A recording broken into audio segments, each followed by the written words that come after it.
I was about to sign a $500,000 check to the Golden Years nursing home, when a nurse came rushing down the hall, practically dragging a 72-year-old black woman by the wrist. And the woman looked at me like she was waking up from a long dream, and whispered, "David, my boy, my little builder." What if that one moment shattered everything you thought you knew about your life? Keep watching to uncover the shocking truth behind a hidden family secret. The pen froze in my hand, the bright lights buzzed overhead, and a smell of lemon cleaner mixed with something old and sad.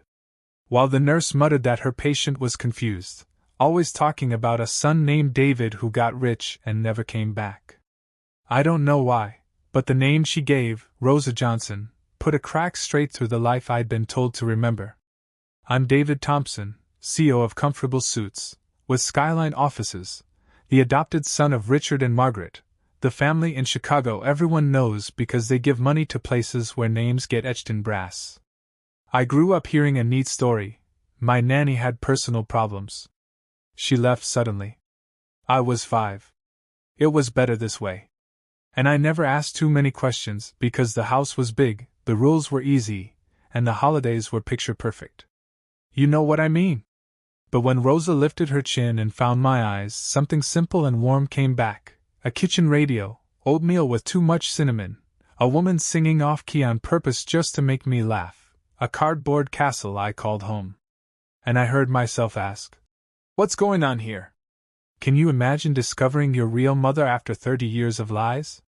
Stay with me, this story gets even more intense as the secrets unravel. The head nurse, Patricia Wells, tried to wave me off, severe dementia, fantasies, disruptive. We're just putting her back in her room.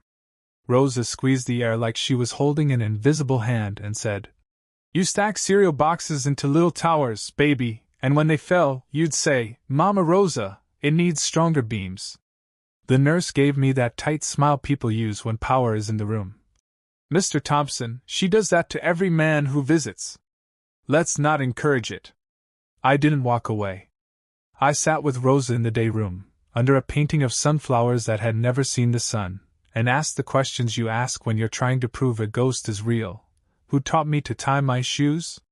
What did I call the frying pan I wasn't supposed to touch? Which story put me to sleep on the bad nights? She answered without searching, the same details my body remembered before my mind caught up. And when I asked what happened the day she left, her eyes went somewhere far and steady.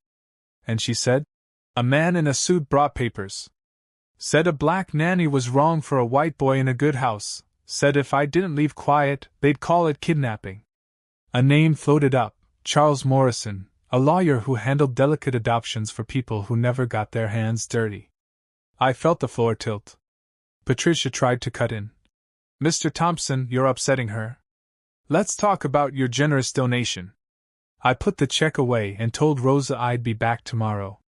And that night, in my penthouse, I stood over a glass of whiskey like it might answer something, and called my assistant, Jake. "I need everything on Patricia Wells," I said. "Who pays her? Who pays the clinic that shipped Rosa here? Whether Morrison and Associates is still moving money." 2 hours later, he called back and said the quiet part out loud. Patricia gets an extra $2,000 a month from an offshore account controlled by Morrison's firm. And Rosa wasn't found wandering. She was transferred here after 25 years inside a private psych facility. Initial authorization signed by Richard Thompson. I dropped the glass. Yeah, that happened. The next morning, I brought in my own doctor, Amanda Foster, a neurologist, cash retainer, no strings. And she sat with Rosa for 3 hours, asked memory questions, tracked pupils, read charts that smelled like dust and bleach. And then she looked at me and said, "This is not dementia. This is trauma and years of heavy, inappropriate medication. Someone has been keeping her fogged on purpose." Patricia stood in the doorway and shrugged. "We follow medical orders, sir." And when I asked whose orders, she murmured, "Dr. Morrison." And when I asked who pays the invoices, she whispered what we both knew, Richard Thompson, through the foundation. My father called that night. "David, son, your mother and I are worried you're getting drawn into a patient's fantasies. This is emotional. I know you'll do the right thing." And I asked him how he knew her medical details. And he paused just long enough for me to hear the lie, and said, "We made inquiries out of concern." I hung up and called Michael Rodriguez, the best investigative lawyer in the city, a man who hates polite corruption more than I do. And in the morning he spread files across my conference table and said, "This is bigger than one family. We've got a pattern: boutique adoption firm, friendly psychiatrist, a judge who signs on a Friday afternoon, caregivers labeled unstable, children severed clean from inconvenient histories." And then he pointed at a spreadsheet and said, "From what I can trace, there are at least 15 cases in 40 years. I felt sick. We brought in prosecutor Janet Williams, a straight shooter with a long memory, and she looked at the evidence and said, "If half of this holds, I will pull the whole house down, but understand, you're going to light your own life on fire." I told her the fire had already started.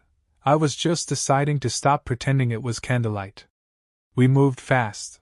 Jake traced the payments, Michael drafted affidavits, Dr. Foster wrote a clean report that cut like glass, and Janet lined up warrants while her team quietly mirrored hard drives and requested sealed medical records Patricia thought would never see air.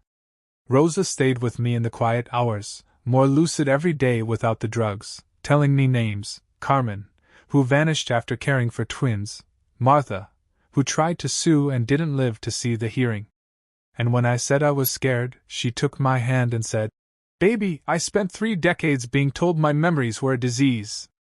Fear is just the last costume a lie wears before it runs." At 6:30 on a Tuesday morning, the city woke to unmarked cars and agents fanning out like chess pieces. And I watched from Janet's office as lines lit up: Team Alpha, Richard Thompson in custody; Team Bravo, Dr. Patricia Wells detained; Team Charlie, documents seized at Morrison and Associates. And when Richard stepped onto his porch in a robe that looked expensive and useless at the same time, I felt a cold, clean calm that surprised me. He called from holding. "David, this is a misunderstanding. We loved you. We did what was best." And I said, "You wrapped lies in privilege and called it love. You bought silence with diagnosis. You stole a mother and locked her away." And the line went quiet except for his breathing. And that afternoon, Janet held a press conference. The cameras clustered like bees, and she laid it all out: falsified medical charts, payments routed through foundations, 15 families patterned the same way. And by evening, justice for Rosa was everywhere. Donors were calling to pretend they never sat at the same tables. Clinics were boarding up their reputations with press statements.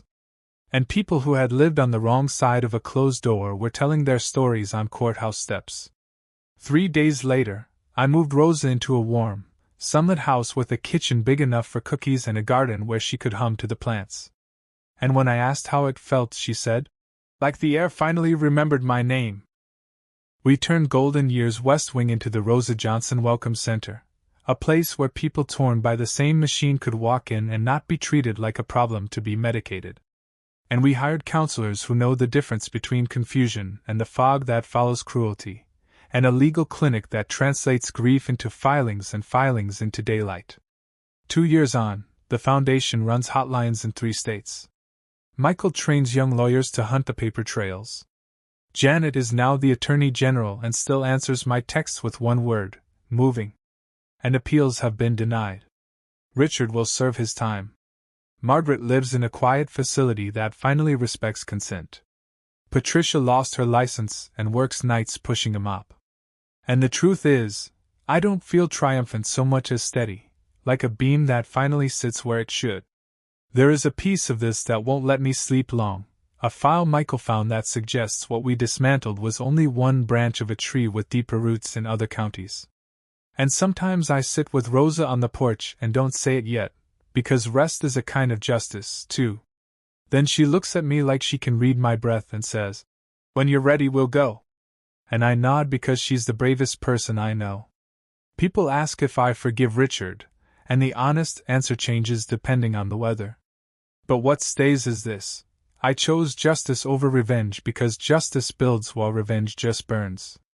And some days I think mercy belongs to the person who suffered most, not to the bystander who benefited without knowing. You know what I mean? If you've stayed with me this far, tell me what you think. Did I do right by choosing the courts over the private hell I wanted for him? Where's the line between protecting a child and rewriting his history?